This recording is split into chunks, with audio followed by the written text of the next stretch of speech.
Alright, let's jump back in and see what we can do to get through to ending B. Whenever I interacted with Kaine, I was reminded about something from my past. Maybe my mind has been confusing her with my sister this whole time. Anyway...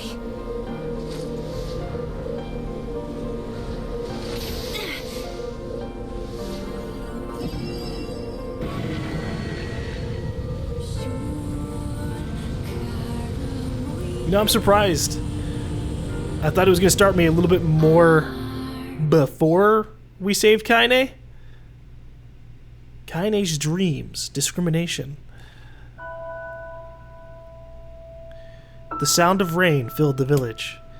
The steep cliffs that surrounded the area magnified sound, causing even the slightest drizzle to rattle like a thunderstorm.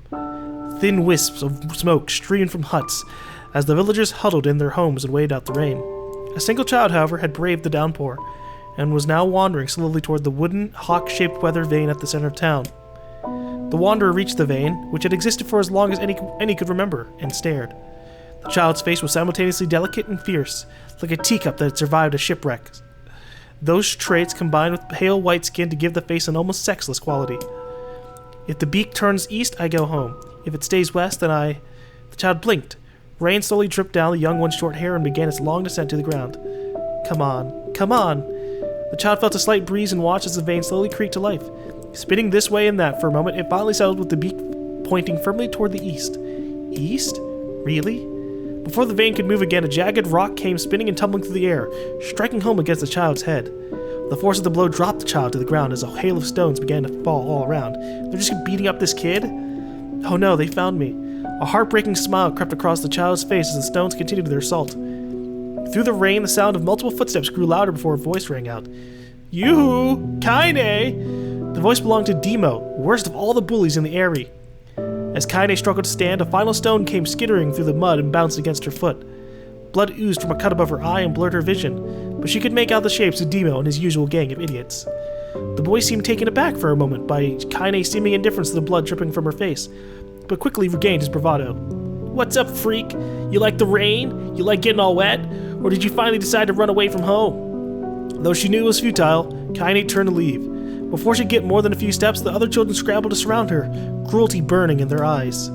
Kaine knew those were not the only eyes on her. The tormentor's parents watched from the safety of their homes. She was attuned to this sensation. It was one she had experienced many times before. While some villagers simply turned a blind eye to the actions of their children, many encouraged it openly. In a society ruled by superstition and fear, Kaine was something to be hated, and if possible, destroyed. I didn't say you could leave, freak. Demo's words chewed at her like a worm through an apple. He can't hurt me, she lied to herself. Be strong, be brave. He can't hurt me. He can't hurt me. He can't hurt... Oh look, the little freak is gonna cry. What's wrong? Are you sad that everyone hates you and wants you dead? Kaine prayed for the rain to flood down and carry her away from a world that seemed to have no place for her. But if there were gods, they chose to ignore her. As Demo crept ever closer, the clouds began to thin and the rain slowed. Even the weather hates me. I'm useless, a failure. I wish Demo's rock had taken my head off. Kaine couldn't meet Demo's leering gaze. She lowered her eyes and stared at the muddy ground below. The bully moved forward until he was inches away. She could smell the scent of old meat on his breath. The boy grabbed Kaine's face with thick fingers and yanked it upward. She tried to turn away, but he forced her gaze back and jammed his thumb against her eyelid to pry it open. Show me. No. Did you just say no? Demo grinned evilly. You don't say no to me. No one says no to me. Not even taking his attention from Kaine, he called to his cohorts. Come on, guys. Let's give the freak what she deserves. As soon as Demo finished, kicks and blows began to rain down upon Kaine. Demo paused, still grinning, as Kaine curled into a ball and tried to make the pain stop. I don't get you, freak. What you acting like a girl for, huh? Everyone knows what you really are. Kaine ignored the question, choosing instead to stare at the weather vane. It continued to point east, as if supremely confident about the future it had chosen for her. Go home? Yeah, that's a funny joke for someone with dead parents and no home to go to. Freak! Chanted the children. Freak! Freak! Freak! Kaine closed her eyes and listened to the rain, waiting for the pain to start again. As the clutching hands of the village children closed around her, she bent her mind to the sound of the rain, letting it become her world entire. The rain fell, but the pain never came. Only when the laughter of her tormentors turned to terrified cries did she dare open a single blood-caked eye. Kaine was shocked to see Demo sprawled on the ground, holding his head and screaming in pain. She could see blood welling from spaces between his fat, twisted fingers. Oh my god, he's crying. He's actually crying. Deprived of their leader, the other children glanced back and forth between themselves, as if waiting for someone to step forward and take charge. When no savior emerged, they began an uneasy shuffle away from Kaine. The young girl was the least of their concerns. Instead, their attention was wrapped on the ancient woman standing a few feet away. After struggling for her breath for a moment, she finally spoke in a voice thick with rage. Hurts like a bitch, don't it? Now I suggest you scatter before I throw another one. And if any of you little bastards ever touch my Kaine again, I'll do far worse than throw a rock. You can count on it. The old woman crouched down and gently touched the hand Demo was using to cover the wound. Before he could think to protest, she ground her palm to the wound and twisted back and forth. Ooh! Ow! He screamed, leaping to his feet. Stop it! What are you doing? Quit whining. Ain't no one ever died from a scratch. You hit me with a rock, you stupid bitch. A big one. That thing could have killed me. The old woman shrugged. Death is the best cure for stupid. Demo's face twisted with rage at her words. Locking his eyes at Kaine, he took a step backward and spat on the ground.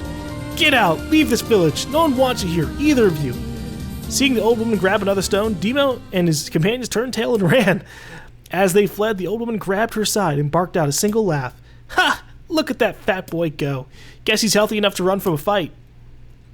The woman's smile faded as she turned her attention to Kaine.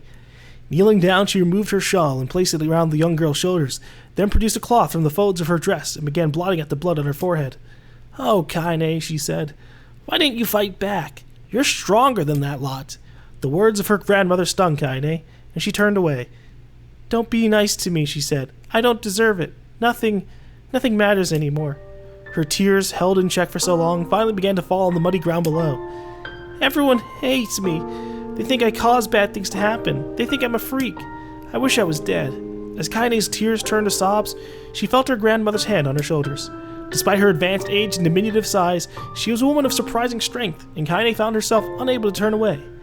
Don't talk like that, girl.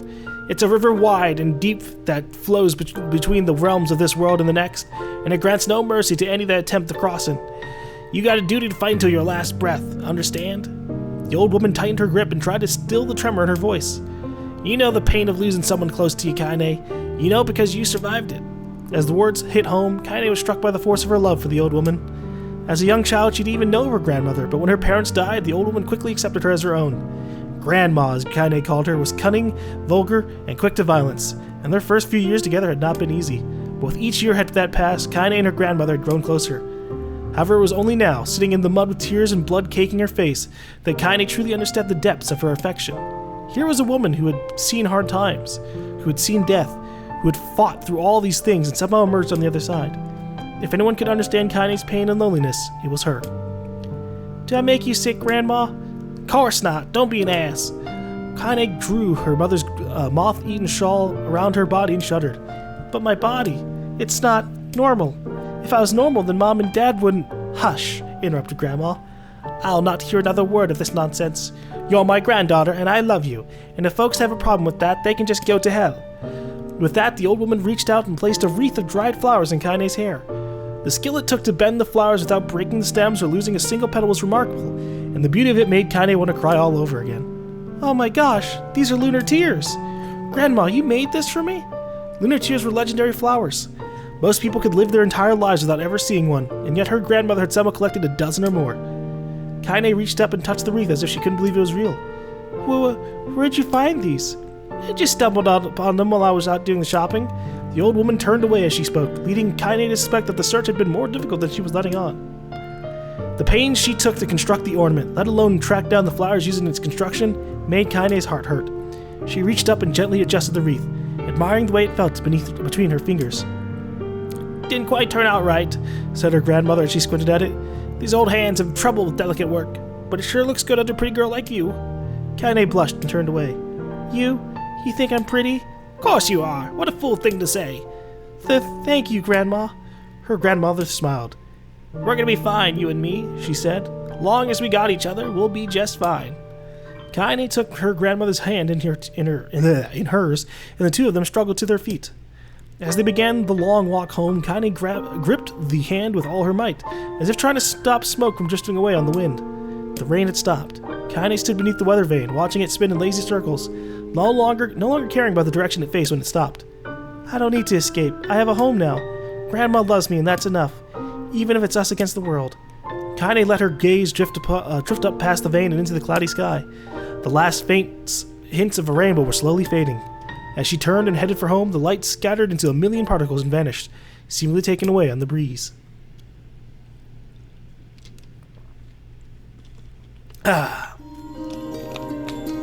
Still going. Still okay.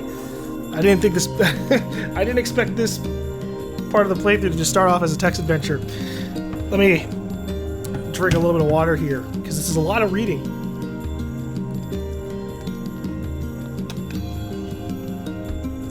But I like it. I wish we could have just had this more as a visual novel kind of thing, where we actually got like pictures of like a young Kaine with her grandma. But I'm fine with just reading. I just know that there are some other ways that would have been nice to like really reinforce this, like blurry pictures of Kaine's past, at least amidst some of the words, would have been ace. All right. In the distance, Kaine's heard. It's really hard to read a lot of things in the first go through perfectly, you know. In the distance, Kaine heard the steady sounds of an axe striking wood. The noise had a purposeful quality to it, as if she was hearing a master woodsman go about his work. The firewood being produced, however, was as far from a work of art as could be. Pieces of every shape and size were being flung about a barren yard with wild abandon. Anyone trying to stack such wood would probably die of frustration before the job was thorough. Stupid piece of shit axe! Kaine's grandmother flailed away with the axe, filling the air with both splinters of wood and words that would make the most hardened sailor blush. "Grandma!" called Kaine. "That you, Kaine?" yelled the old woman, taking her eyes off the wood for a moment. "Don't get too close, or I might take your goddamn foot off by mistake." She brought the axe down on the piece of wood, sending chips flying in every direction. One spun past Kaine close enough for her to hear the whistle, at which point she decided to step back. Once she'd scuttled to a safe distance, she cupped her hands around her mouth and shouted, "Grandma! Do you need help? I can get you water or lunch or a new axe or something." The axe, poised to strike with another wobbly blow, paused in midair. The old woman considered her granddaughter's offer for a moment, then smiled. "Tell you what, since I'm doing such a piss-poor job of chopping, why don't you come here and take over so I can go get the water? Shades have been restless lately, and I don't want you running into one of them bastards." Relinquishing the axe, her grandmother picked up a long pole with wooden buckets on either end. Gathering water was by far the more difficult of the two jobs, but Kaine knew better than to complain. Once Grandma's mind was set, there was no changing it. Kaine did her best to help with chores, but Grandma took every task that required travel to the village. Though she had a long list of plausible excuses, Kaine knew the real reason. She didn't want her granddaughter to be taunted and harassed by the villagers. Once Kaine moved in, Grandma decided to take up the residence of a good distance from the Eyrie. Out of sight, out of mind seemed to be the best policy when it came to the villagers and her granddaughter, and rare were the days when any but the two of them could be found on the rocky acre of land they called home. Kaine enjoyed the solitude, but harbored a secret resentment that her grandmother was forced to spend her golden years in such a place. After watching her grandmother leave, Kaine turned her attention to the task at hand. She had never chopped wood before in her life, and soon discovered why the old woman hated the chore. Swing after swing of the axe produced only a tiny crack in the wood, and when she finally managed to connect with a solid stroke, the tool embedded itself in the log and refused to budge. Frustrated, Kaine swung the axe around her head and threw it, log and all, across the yard. Damn it, crap. She suddenly understood the joy her grandmother felt in a good curse. Happier now, she picked up the axe, forced it from the wood, and resumed chopping. She had a natural skill with the blade, but the task was challenging, and blisters soon began to form on her small pink hands. This is tough, and my logs are all weird sizes. Spitting on her palms and ignoring the pain, Kaine redoubled her efforts. Just as she was developing a rhythm, Grandma returned from the village. Setting down her buckets with a small sigh, she took one look at the logs and coughed out a wheezy laugh. "Pretty clumsy, girl. You better practice if you... Her grandmother suddenly collapsed to her knees, causing one of the buckets to wobble precariously. Eyes wide, Kaine dropped the axe and ran to her grandmother's side. "Grandma!" The old woman shook her head and pointed a trembling finger at the bucket. "Get the bucket! Can't let it spill!" Kaine steadied the bucket with a foot as she knelt by her grandmother. A small bit of water sloshed over the side and made a new home in the hem of her dress, but Kaine didn't notice. Grandma! Grandma, what's happening? Crazed with panic, she grabbed her grandmother by the shoulders and shook. After a moment, the woman lifted her arms and batted Kaine away. Stop that! Just stop! She cried, breathing heavily. It ain't like I'm dying. Just tired from the trip is all. Kaine desperately wanted to believe her, but one look at the old woman's shaking hands and worn face told her more than words ever could. Her grandmother had lived a long, hard life, and it seemed the bill was finally coming due. The time when her grandmother watched over Kaine was ending, sooner than either of them had feared. The positions would be reversed. The next morning, Kaine came to the side of her grandmother's bed and took her wrinkled hand. Grandma, you're sick and you need medicine. I'm going to the village. The old woman shook her head and tried to rise, but Kaine gently pushed her down. It's all right, she said. I'll be fine. Her grandmother fixed her with a gaze that could melt steel. After what seemed an eternity, she finally lowered her eyes and sighed. Well, I don't like it, goddammit, but I guess I should quit being so stubborn and let you grow up. The old woman watched as Kaine strapped on her boots and made her way to the road, down the road to the village. Hours later, as an unseen sun made its way across a dark and rainy sky, she was still watching. Kaine moved at a brisk pace, checking her pockets every few minutes to make sure the money her grandmother gave her was still there. Every noise caused her to spin on her heels, making sure she wasn't being stalked by Shade, or worse, Demo and his gang. But she encountered neither tormentors nor shades, and Kaine finally found herself at the entrance of the village. The few adults she could see glanced sideways at her, then muttered to each other behind raised hands before slinking away into the shadows. Her heart racing, Kaine took a series of rapid, shallow breaths and tried to calm herself. I have to prove myself. I have to help Grandma. I have to be strong. She chanted those words to herself over and over as she slowly made her way. Finally, her eyes settled on a rotund older woman who was angrily waving her arms in the air and telling anyone who would listen exactly what she thought of Kaine's presence. Hey lady, said Kaine with a bravado she did not feel. Where's the apothecary? The woman's flabby cheeks shook in bewildered anger. How dare this thing speak to me, they seemed to say. But Kaine saw that her eyes held a different emotion. Fear. Yeah, we're both scared, lady. Trust me on this one. Which way? Kaine repeated. The woman pointed at a small building to her right before hitching up her dress and stumbling off in the other direction. Kaine cringed, expecting a stone to come flying from the assembled crowd, but none came. Her mind was filled with a strange sense of pride as she made her way to the apothecary, but the new emotion had little time to take root, for as soon as she opened the door, she noticed a familiar customer at the counter. It was Demo. He'd clearly been sent here on some kind of family errand because his gang of followers were nowhere to be found. Oh my god, he sputtered. What are you doing here, freak? The insult was delivered without force, and Kaine happily ignored it. Stretching on tiptoes to see over the counter, she asked the shopkeeper for the medication. Ha! Barked Demo. That old bitch finally keel over? Go to hell, Demo. The boy's eyes grew so wide they seemed to fall out of his head. Before he could let fly a comeback, or worse, a punch, the apothecary told him to knock it off before he kicked them out of the store. Demo slunk out of the shop, cursing Kaine under his breath. Once he was gone, she allowed herself to breathe once more, taking a brief tour of the shop while the owner prepared her medication. Countless tiny bottles filled the cramped store, each with a label written in some indecipherable language. An ocean of aromas assaulted her nose, creating a scent that was exotic, but not altogether unpleasant. Seeing such a variety of supplies gave Kaine a sense of peace. Surely in a world so vast, there would be a place that she could call home. On the far wall, behind the counter, rested a portrait of a stunning young girl. The picture had once contained bright, vibrant colors, but time had worked its cruel magic, and they were beginning to fade. The beauty of the work, however, remained undiminished. You like that picture? Kaine turned to find the apothecary with a small vial of medicine in his hands. His eyes were gentle but sad, and they seemed to stare through her into nothing as he spoke. That's my daughter. I sketched it when she was just a little girl. She's been dead a long time now. Kaine didn't know how to respond. She just stared at the portrait and tried to come up with the right words. Pictures are wonderful things, continued the shopkeeper. They let the ones closest to you live on forever. He shook his head slightly, then looked down at Kaine and smiled, handing her the medicine. I keep wanting to say medication. He reached down into his sizable green apron and produced a handful of old wax crayons. You should have these. There's no one left that I wish to draw. Kaine took an instinctive step back, causing the shopkeeper's face to darken.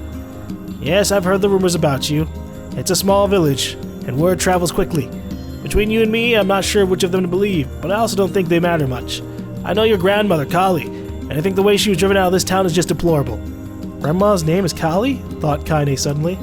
She was still mulling this new fact over in her mind as she reached out and gently took the crayons from the apothecary's hands. Your grandmother is an old friend of mine. he said as Kaine scooted away yet again, and I owe her much. I wager she would like it if you drew a picture of her.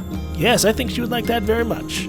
Kaine murmured a quiet agreement, but inside her heart was bursting. Never before had a villager treated her with anything but complete contempt.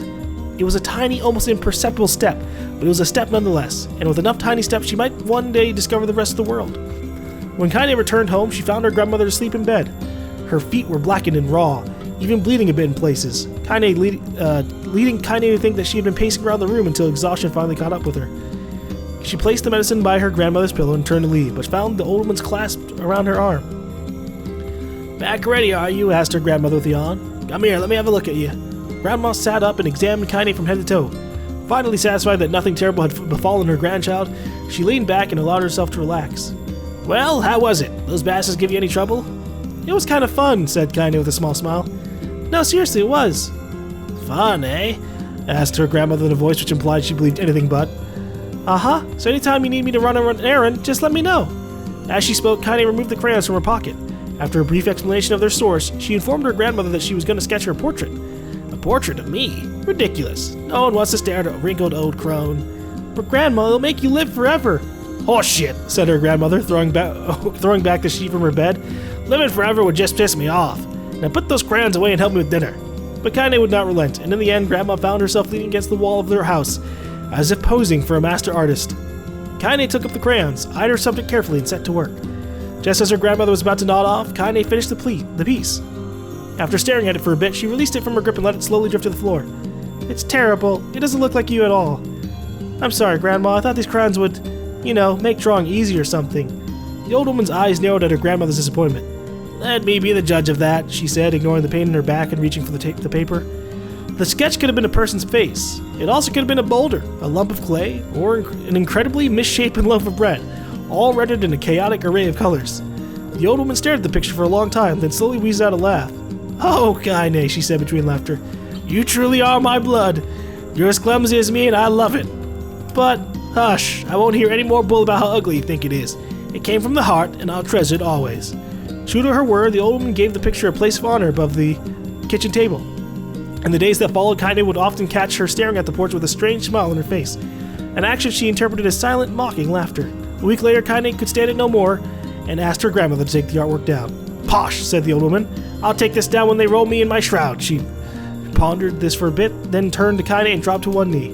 "Listen to me, girl. Seeing this picture makes me happy in a way I've never felt before, and it makes me want to go on, so that someday you can feel the same happiness." It was a moment that burned itself in Kaine's memory, a perfect blend of pride and love and joy that came to form a lifelong remembrance. She swore to never forget this moment, to never forget the old woman who had made her place in the world possible. Time moves on. People and memories move in and out of a life like ghost People move in and out of a life like ghosts passing through a hall. But this moment will be different, Kaine swore, because I will remember it forever. Forever. Kaine's dreams, separation. Holy Mother of God. Whew.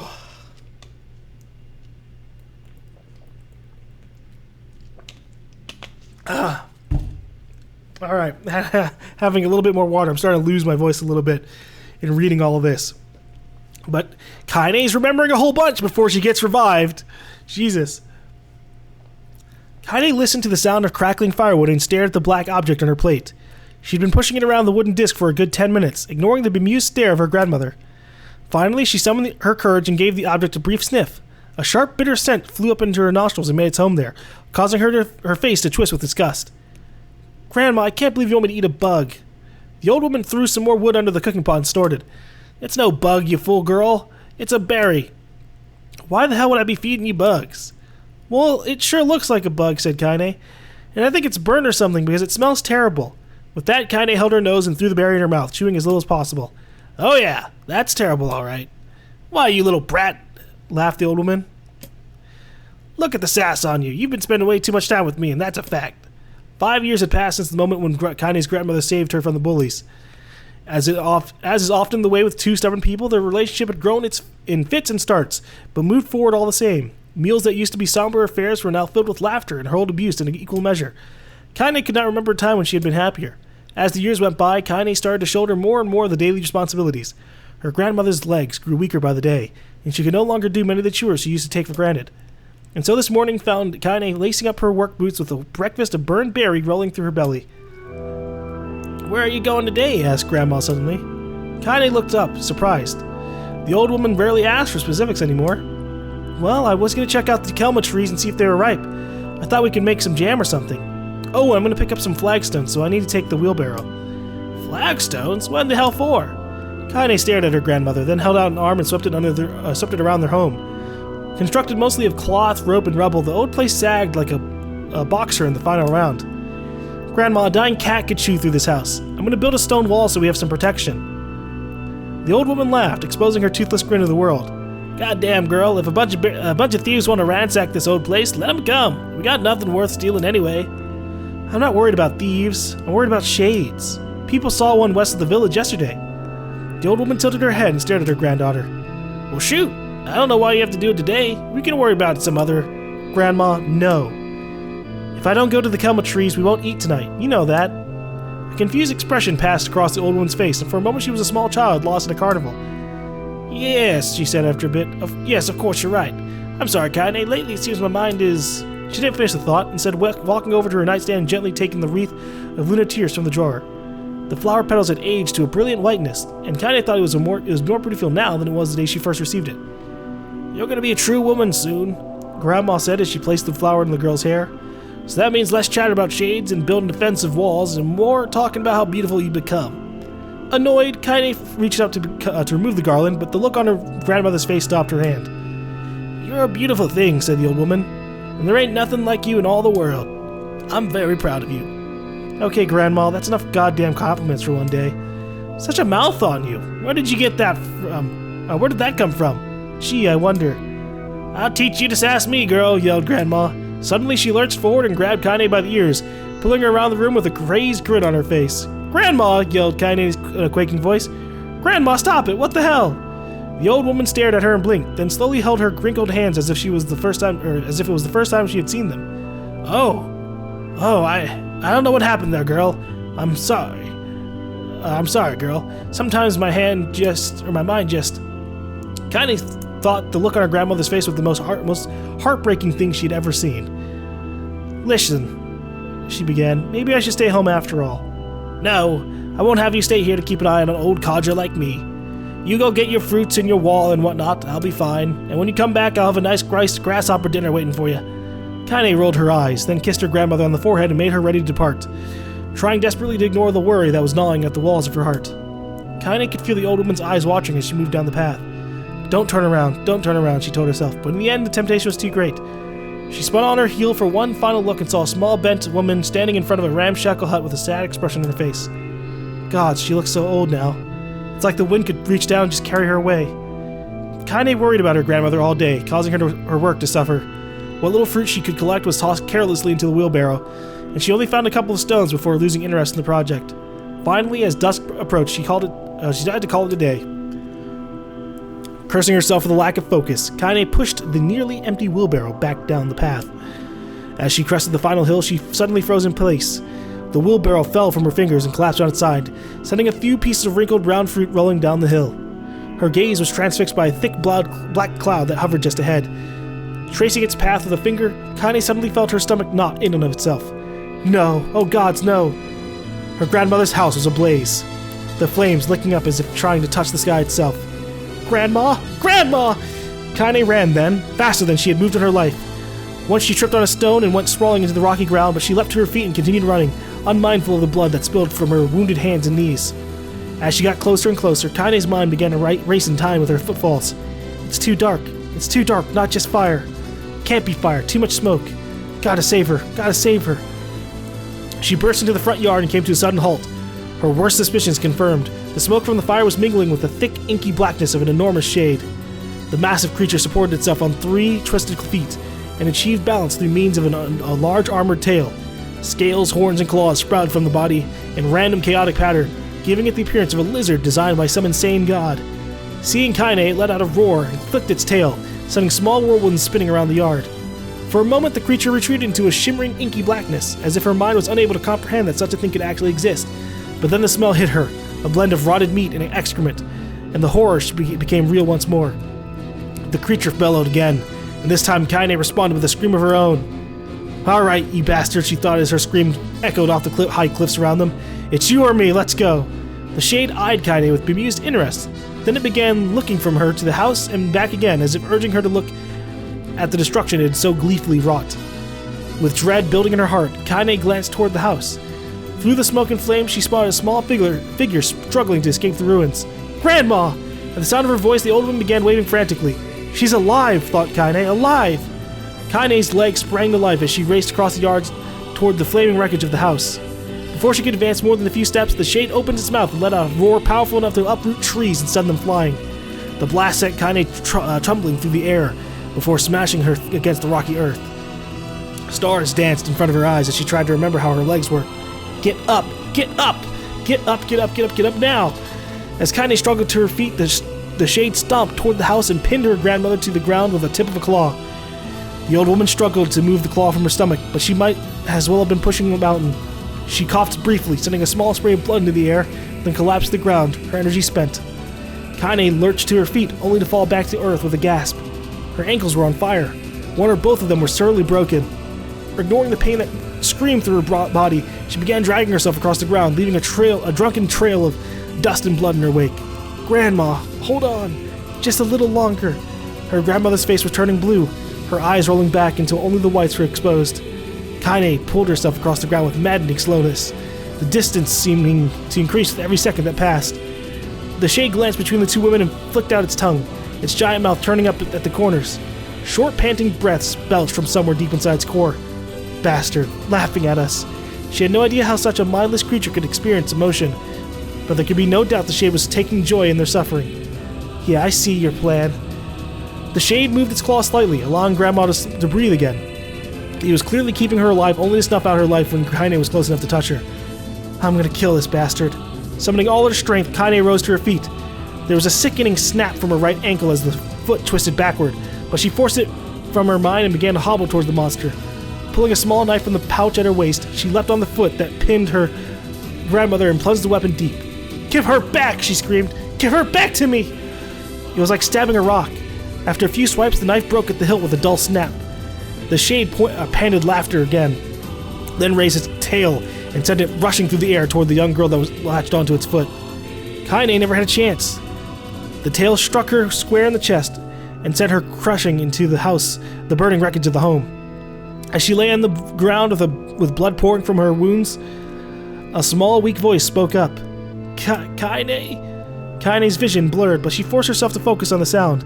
Finally, her eyes cleared enough for her to make out her grandmother's hands reaching out to her through the smoke. "Grandma?" "Kaine, you gotta run. You can't best this one." Kaine grabbed the hands and held on with all her strength. Grandma, come on, we have to go." The old woman coughed loudly. One of her hands, slick with blood, slipped from Kaine's grasp and thumped to the ground below.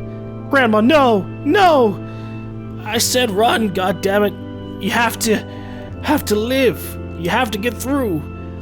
The thought would stay forever unfinished. Before she could say another word, the shade's clawed foot descended, smashing through the remains of the roof and down upon the shattered figure of the old woman. Blood oozed from gaps in the creature's toes as the terrible putrid smell assaulted Kaine's nose once again. She stared at the foot, dumbfounded, convinced that what she was seeing could not possibly be real.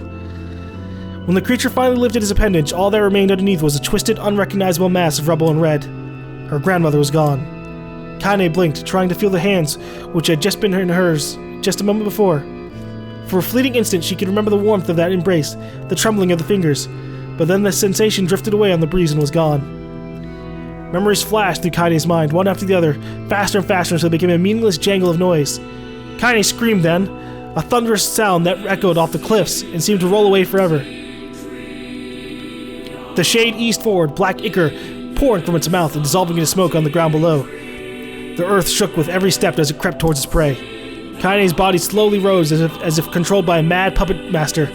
Her arms and legs were bent at impossible angles, her head lolled dangerously to the side, yet somehow she managed to stand. Staring at the shade, her eyes began to glow with a deep red fire. The creature, so confident just moments before, took a slow, hesitant step backward, trying to discern if this broken human could possibly pose a threat. Kaine seized the moment. Laughing like a mad woman, she leapt into the air and plunged the shattered hilt of her knife deep into the leg of the shade. The shade shook Kaine off like a fly, sending her crashing to the earth once again. Her chest rose and fell slowly, as if a great weight were resting on it. Moist sounds of pain echoed through her mind. Something warm and thick oozed from her ears. Is that blood? Think it is. Think I'm bleeding to death. No. Can't die. Grandma told me to live. Deep inside Kaine's mind, something finally broke. The sound, the pain, the smoke and flames, all of it faded away until all that remained was a single incantation, repeated over and over again. Kill it! Kill it! Kill it! Kill it! Kill it! Kill it! Kill it! Kill it! Oh, and he just keeps going. Kill it now! As the spark that was once Kaine slowly began to flicker and die, she felt her desire to kill and her desire to live blend into one. The distance between her heartbeats grew longer and longer and longer.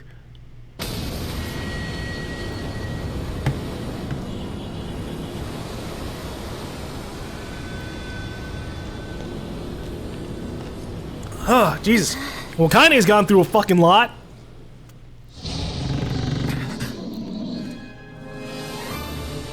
The beast approaches. Oh, I know.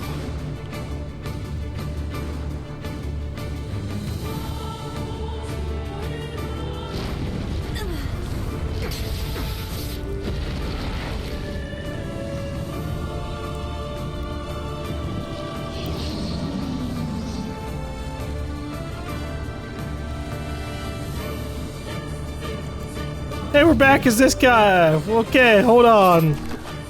What do I have? Weapon collection 66%, word collection 38%. Okay. I didn't notice the weapon collection thing down there, but at least that lets us know.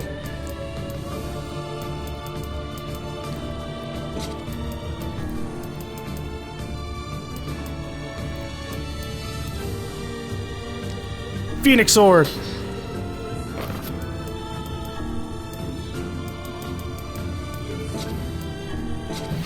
Alright, let's rumble!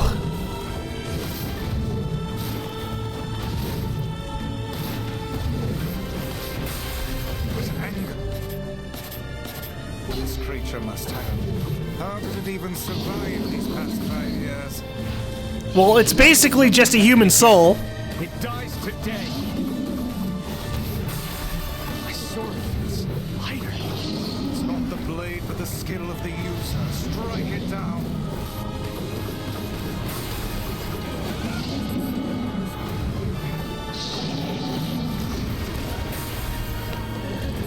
Remember when this guy was like the largest one that we'd faced? And then that changes in the future? Yeah. It's a different story now.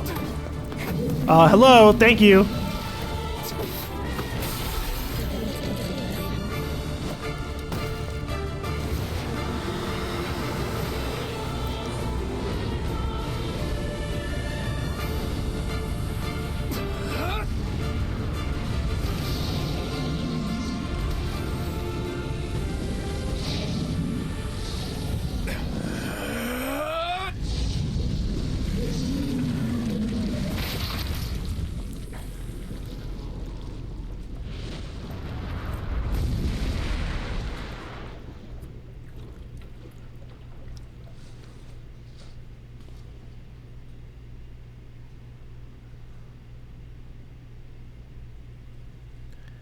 Okay, Kaine, you done dreaming yet? Holy fuck. No, she's not. She's not. Oh my god, there's just so much. There's just so much. Gently, weakly, softly, the shade, sure that its tormentor was dead, turned and stomped off toward the horizon, stopping along the way to bellow one final roar. Couldn't kill it. Shamed beyond imagining, Kaine had tried to turn her head to the side, but only succeeded in coughing up a huge gout of blood. It was getting difficult to see, and only after a moment of fierce concentration did she realize that her left eye was gone. Laughing to herself, she turned her remaining eye to the ruins of her home and noticed a ragged stump of arm resting a few feet away. Yeah, that's mine, she thought with a mad giggle. This is going to make clapping a real bitch. Ha! Cried a sudden voice from the depths of her mind.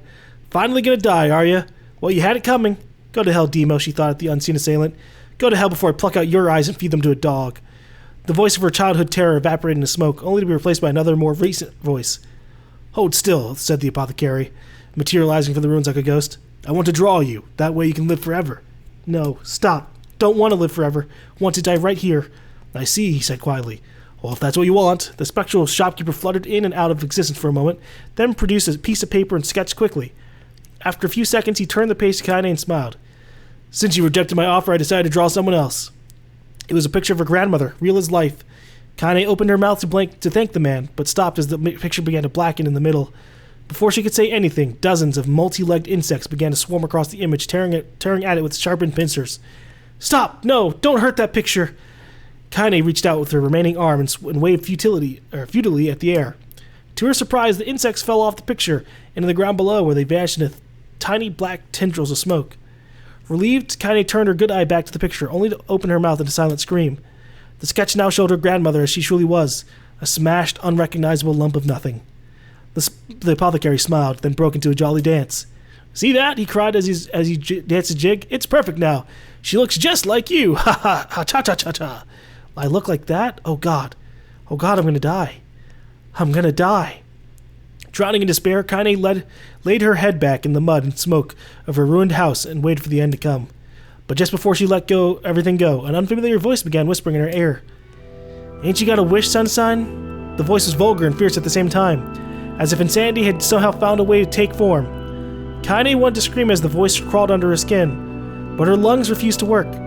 You know, a wish, like a prayer or something? Why don't you get on your knees and start praying to heaven? Please, invisible man in the sky, save me, save me. Ka-ha-ha-ha. Kaine finally resorted to shouting at the voice with her mind. I don't make wishes. They don't come true for me. I'm a curse, a freak. I should be left to die. The other voice boomed in her ears. Oh God, you are the best. Kaine glanced down and saw a black, shiny substance oozing from her legs. She tried to brush it away, but her remaining arm would no longer respond. The substance slowly crept around her feet, and then began moving up toward the rest of her body. Is this death? Is this what it's like? Or is my mind just losing itself? She could feel the slime oozing upwards, feeling the hot searing pain it left in its wake.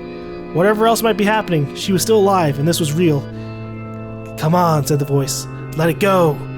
Kaine tried to ignore the voice and concentrate on the pain, but the newcomer would have none of it. Don't ignore me, Sunshine. You're ready to give up, ready to die. So why not let me have it? Have what? Your body. Come on, give it to me. Give it to me. I want to stand on the ground, feel the rain, taste the wind. The voice paused as if licking its lips. When it resumed, it was filled with mad, unmated joy. And I want to take your hand and use them to choke the goddamn life out of people. I want to tear out their throats and bathe in the blood, just like before. In response, Kaine shifted her head and vomited. The warmth of it crept down her front and mingled with the pain of the encroaching black ooze. Are you a shade? Yeah, maybe. What of it? The slime reached her face, crept past her nose, and slowly oozed into the socket of her missing eye. The moment it touched her brain, Kaine was struck by the most powerful sensation she'd ever felt in her life. It was ecstasy. She wanted to scream with delight, but all she could manage was a small whispered moan. Feels good, don't it? Asked the voice with a chuckle. Yeah, what can I say? I know how to please the ladies. Now give me that body. Come on, give me the body and I'll give you more of this feeling. It's a fair trade. A black lump began to protrude from Kaine's side. As she watched, it grew longer and thicker, eventually taking the form of her missing arm. I can see better, she thought. My eye must be growing back too. The slime reached up to envelop the rest of her face, but she managed to brush it away. Stop, she whispered, marveling at how she had regained her voice. Stop. The black ooze hesitated, as if considering this request, then quickly shimmered down her body before disappearing in a cloud of smoke. Ah, what the hell, Sunshine, screamed the voice. We had a deal. I thought you wanted to die. Grandma said, can't die yet. A brief image of her grandmother, bloodied and broken, flashed before her eyes. She saw the shade that had killed her and heard its mocking laughter, then closed her eyes and forced the image from her mind. Her whole body was quaking with rage. When she opened her eyes again, they burned bright red. That thing took my grandmother. I have to kill it before I die. Kaine glanced down and saw a mysterious pattern, the pattern of the shades, burn itself into her left arm. Well, I'll be damned, said the voice cheerfully. Look at that, Sunshine. I think you and me are going to be good friends now. Kaine stared intently at her arm. The more emotional she felt, the more the letters seemed ready to puncture her skin and begin infecting the rest of her body. The arm clearly had a will of its own now. Stop. Gotta stop. Holding her left arm in her right, Kaine took a deep breath and tried to calm herself. Come on, don't fight it, pleaded the voice. Hate's my favorite dish, and I'm hungry. Let it go. Feel the anger. Burn with the fire of revenge. thirst for blood, then go out there and shut up and get the hell out of my body. Your body? Oh, that's rich, Sunshine. Real rich. Look, why don't you just up and die so I can have this body all to myself? What do you say? I bet those buddies of yours in the area would love to see you dead. Kaine grabbed a nearby shard of glass and tried to saw off the shade-infected portion of her side. Before she could, her darkened left arm grabbed her right wrist, crushing it. Kaine screamed and dropped the shard as the sound of bone crunching on the bone filled the air. Ha, stupid idiot girl. You're possessed now, Sunshine, and there ain't no going back. The voice laughed again, a loud, long wail that seemed to go on without end. Possessed? Whispered Kaine. Yeah, possessed. You and me, we got what you might call a timeshare arrangement. Or does that remember how folks used to think you were a freak? Well, wait till they get a load of you now. Kaine looked up, tears in her eyes. The sky seemed smaller somehow, darker. Is this because of that shade? Is this how they see the world? So, listen, purred the voice. I know this whole possession thing seems a bit sudden, but it ain't all bad. There's plenty in it for you, too. I'm a very powerful creature, Sunshine, and now that power belongs to you. You got enemies, people you want to kill? I can make it happen. That little fat kid who kept picking on you, the big old shade that squashed your granny, we'll wrap them up in their own assholes. No more abuse for you, Sunshine. No more pain. Wait, you're a shade. Why would you help me kill another shade? What, you think I'm some kind of racist? Some killing slob? I don't give a good goddamn who you murder, honey pants. I just want to drink from the well. Kaine considered this as she struggled to her feet, the power of the shade coursing through her. The smoke from her house was drifting away with the wind, and she enjoyed the way the cool evening breeze felt on her new left arm. After a long pause, the voice spoke up again. So, how about it? You and me? We could have some good times together. Look, I'll even take care of the bloody part if you don't want. Fuck off, asshole, muttered Kaine. I'll handle the killing. Ha ha ha, screamed the voice. Look at you go. Oh, Sunshine, we're gonna have so much fun. So listen, my name's Tyran, and if you ever need me, I'll just be hanging out on this piece of meat you call a heart. Now get to it. The more you kill, the more your heart turns rotten and sour, and I like rotten and sour. Kaine found herself nodding at the voice. Yeah, she said. Yeah, I think this can work. I'm gonna find that shade and I'm gonna strangle it with its own guts. And when I'm done, I'm gonna do the same to you, Tyran. Count on it. Ha! Laughed Tyran. I have shit bigger than you. So good luck with that. Oh, and hey, one more thing. Right now, you and me are sharing this body. But if you ever run out of hate, if you ever, go soft, then I'm gonna take over everything. So keep on killing, Sunshine, and watch your back. The voice grew fainter and gradually faded away, fading to somewhere deep inside Kaine herself. Kaine waited until she was sure the voice was gone, then waved her new left arm around a few times. It feels perfectly normal, she thought. It feels like mine. Desperately, she began poking and prodding at the new limb, determined to find something wrong with it. She didn't want it to feel normal. She wanted it. That would mean the creature inside her heart had already won. I am not a shade. I am Kaine. Repeating this mantra in her mind, she slowly began digging through the rubble of her house, being careful to ignore a certain red-stained spot in the corner. Finally, after what seemed like an eternity of heartbreaking work, she found what she was looking for. It was the wreath of lunar tears. Though it had been through hell and back, the garland's petals were as bright as ever. Kaine started to place it in her hair, then slowly lowered the wreath and stared at it. I'm sorry, Grandma. I'm so sorry. But I don't deserve to wear this anymore. I'm possessed, corrupted, a freak. And this time I don't think there's any going back. Holding the flowers to her heart, Kaine fell to the ground and sobbed. As night gradually lightened to dawn, and the people of the area arose to their daily lives, she remained in that position as if tears could somehow wash the horror that had now infected her world. Alive. Stay alive. Stay alive. Grandma. Nope, it's just Emil's telling you to stay alive over and over again. You gotta live. You gotta come back to us.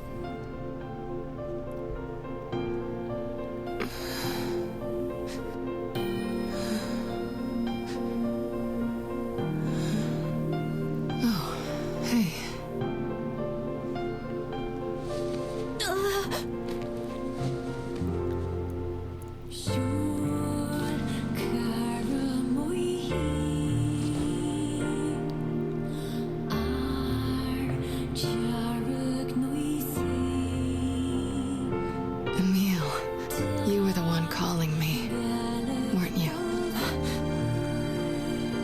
You still recognize me? Of course. I knew you right away. Thank you, Kaine.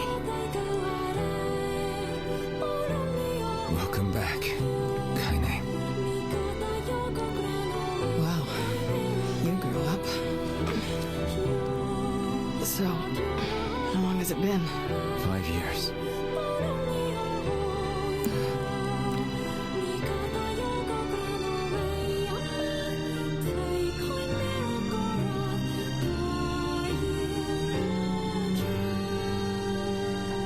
Shit. That's a long time. Any luck with Yonah? We are still no closer to finding her. We need a way to locate the Shadow Lord. By the way, this is for you. Is that a lunar tear? It's not as good as your grandmother's, but I tried. No, it's great. Thank you.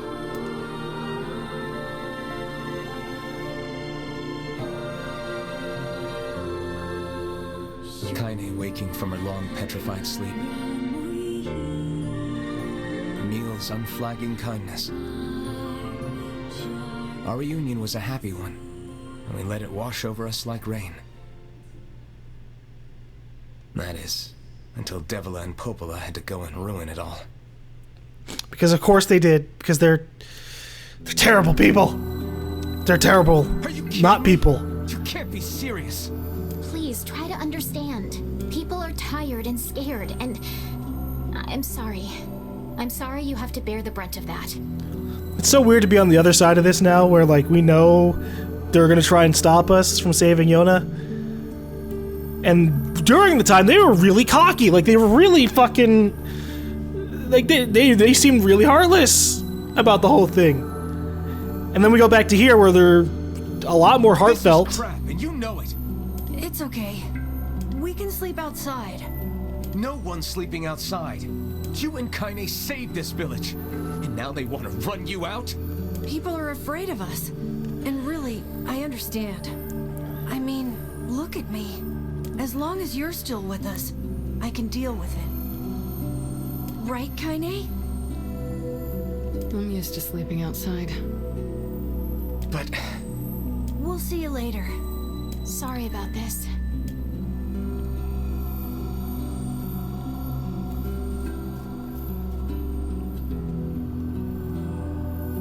What is the matter? Kaine always sleeps outside. I never thought about that until just now.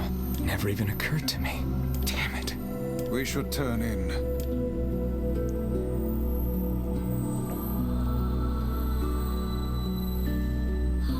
I didn't get much sleep that night. For the first time in my life, I hated Devila. For the first time in my life, I doubted Popola. But those feelings are pointless in the end. They said and did what they did for the sake of the village. And all mankind, really. To protect it from the horror of the Shades.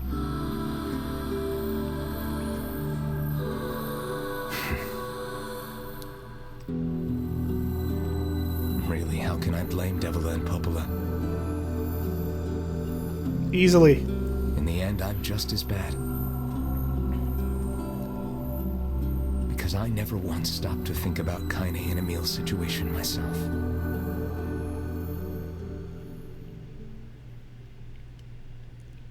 I mean, look. Kaine and Emil don't seem to really mind it too much. Oh, we get to see. This is a different cutscene. I should apologize to Kaine and Emil, but what good would that even do? I got the fire going, Kaine. Wait, is that? Campfires are weird, aren't they? I'm so happy to get to talk to you again, Kaine. Yeah, me too.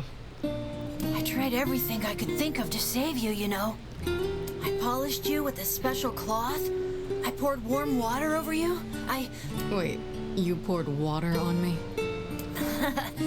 Yeah, but it didn't really do much except make you all shiny. Hey, Emil. Thanks for saving me. I guess you noticed how I look different now. I'm sorry, Emil. sorry for all of it. Well, I mean, this new form isn't all bad, you know? At least I can look at you when we talk, right? Hey, so why don't you tell me something about yourself? I'm not very interesting. Sorry. Come on, I just want to know you better. Please? Fine. This all happened when I was a kid. Before the whole shade possession thing. My body is different. And when the villagers found out about it, they started treating me like a freak. But one person, my grandmother, accepted me just as I was. No matter how bad things got, she gave me the strength to keep going. I'm sorry, I'm distracted by the fact that this rock next to an important character in a cutscene is clipping through another rock? Who let that happen? She's really special to you, huh? Yeah. Oh, hey! That gives me an idea. Since we cured your petrification, we should start looking for a way to cure your possession in my body. I know we can do it if we all work together. Heck, it'll probably be super easy. Let me guess. More warm water? Okay, can we just forget I told you about that? I actually would love to help out Emil and Kaine with their situations.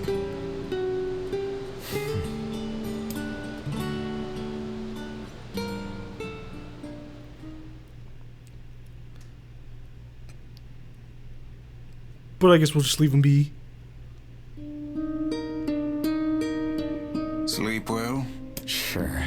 And yet your red eyes tell a different tale. Don't be so hard on yourself, lad. I need to go see Devila and Popola. Very well.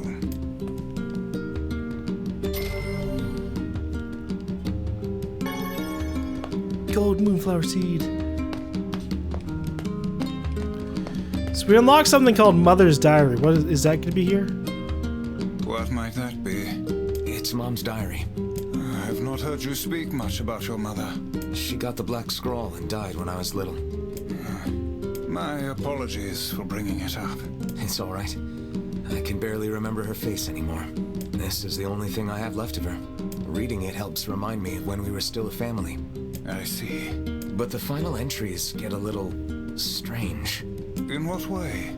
Well, here, take a look. More text? Oh, we saved. It fucking auto-saved. Say there. Can you not hear me? What the fuck? What? Why are you standing about like a slack-jawed ninny? Sorry. Felt like I was dreaming or something. Sleeping on one's feet is quite the talent indeed. Come now. There's the door. Right. Let's go. We're a different character. We're the dude. We're the father version. Proceed beyond this point. You'll be unable to save until the battle is over. Do you want to go through the door? I would love to save before I do anything crazy.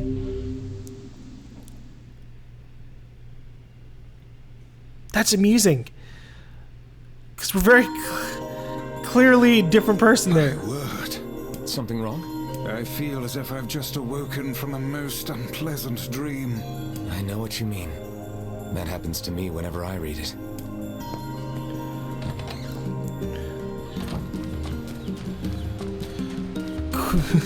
Could that be that we're playing as our father, but not really?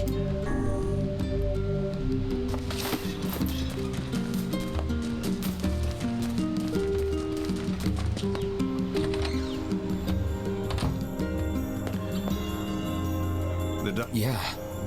Lately, I haven't been able to stop thinking about it. The world of the recycled vessel. The world of the recycled vessel. What is that about?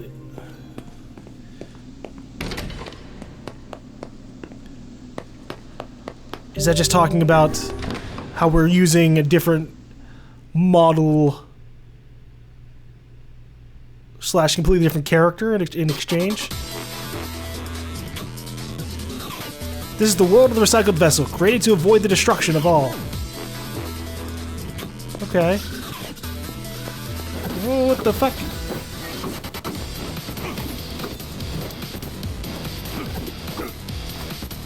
Whoa! Okay, we're fine, we're fine.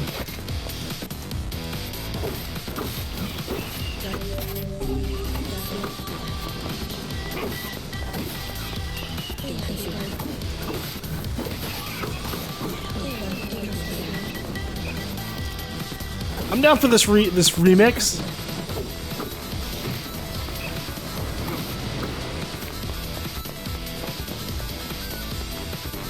But I'm not sure what we're doing in this place.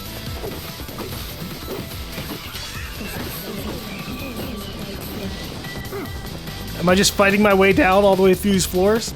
This place looks like the spiral staircase we ran away from that shade hog.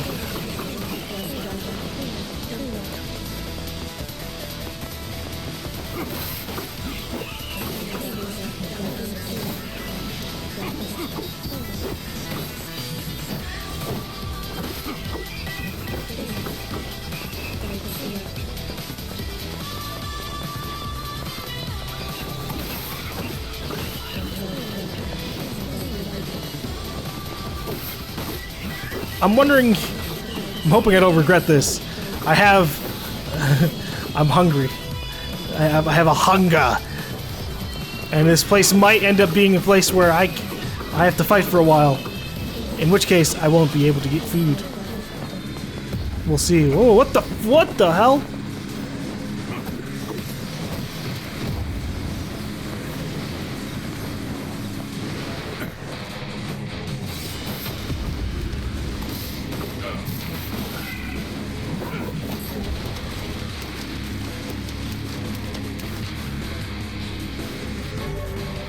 Obtain 3 medicinal herbs.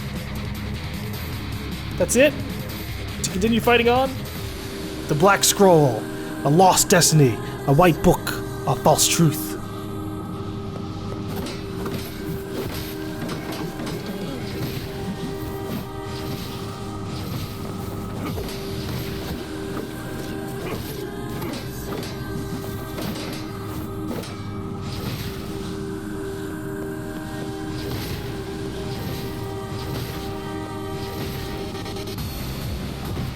Ow! How dare you!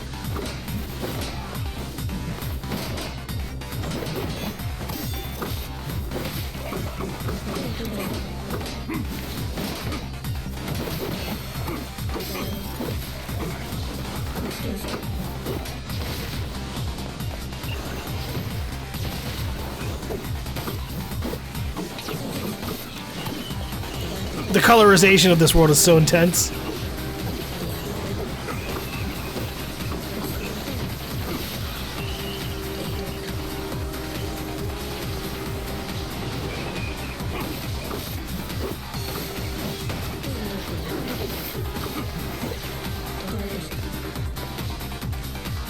Any more of ya? Or am I just fighting through waves of waves?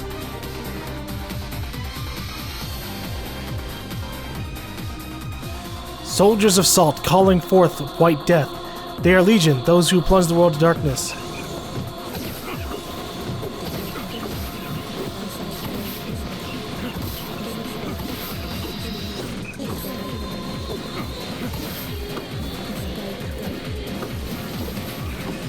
What does that even mean?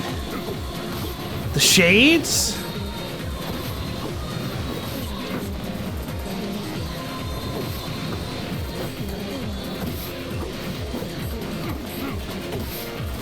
Joke's on you! I don't use magic that intensely against the little guys. Your magic resistance means nothing.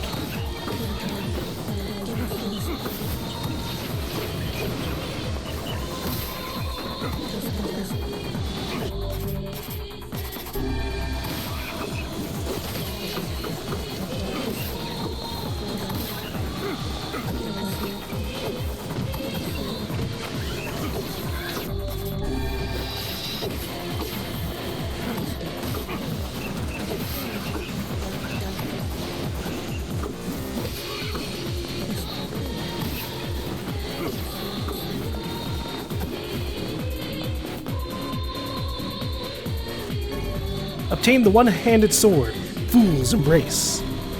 Cool. The dragon's corpse brought death to the world, delivering unto it the power of magic. So that's a little bit more actual history of the world.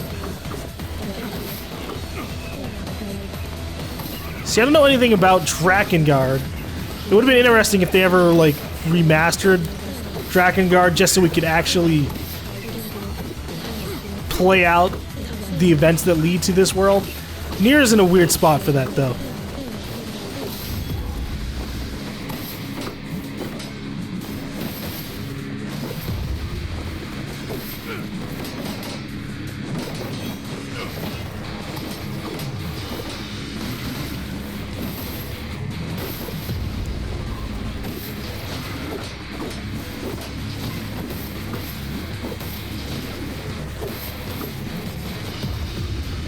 I can make him flinch with my lance attack! Haha!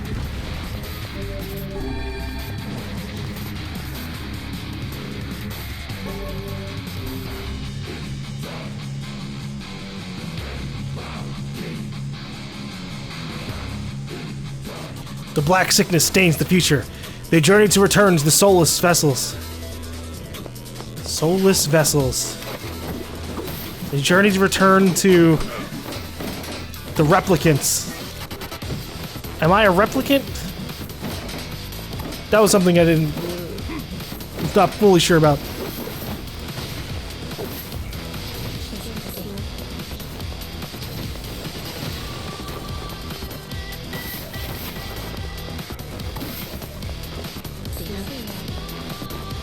Do I have to jump across here? Yes, I do. Oh, no!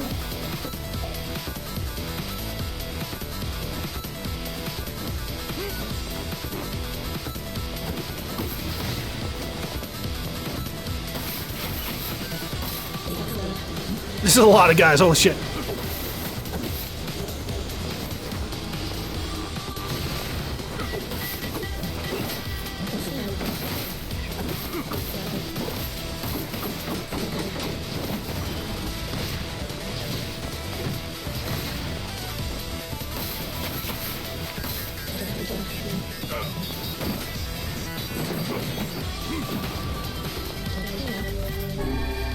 There's looking for me so many medicinal herbs this time.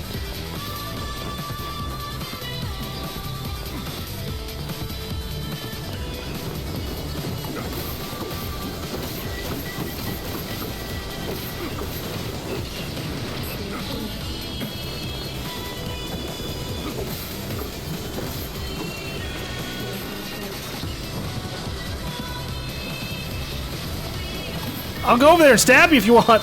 There we go.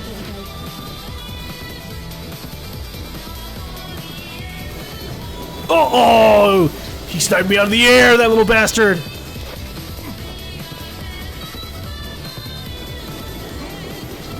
Oh! I failed that myself.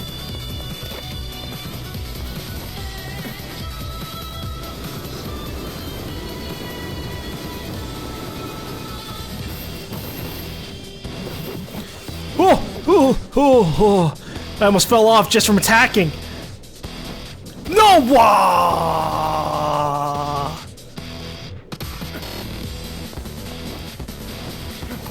You're kidding me!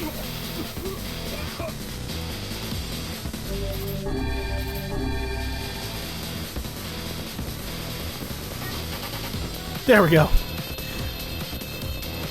I was about. No, come the fuck on!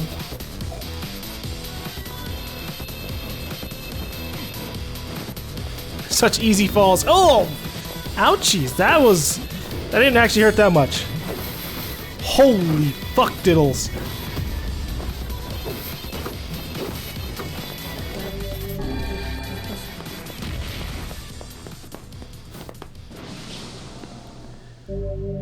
Kabuki outfit. 1,000 experience points? Okay, alright.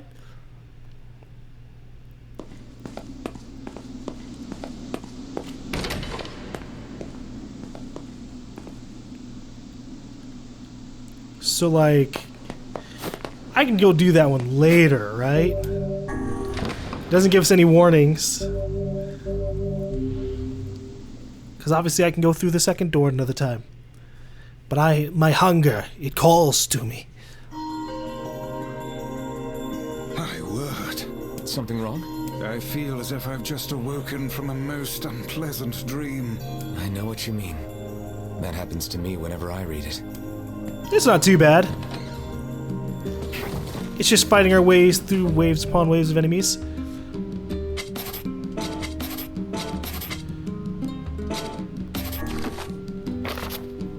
The question is then, where do we go to equip these outfits?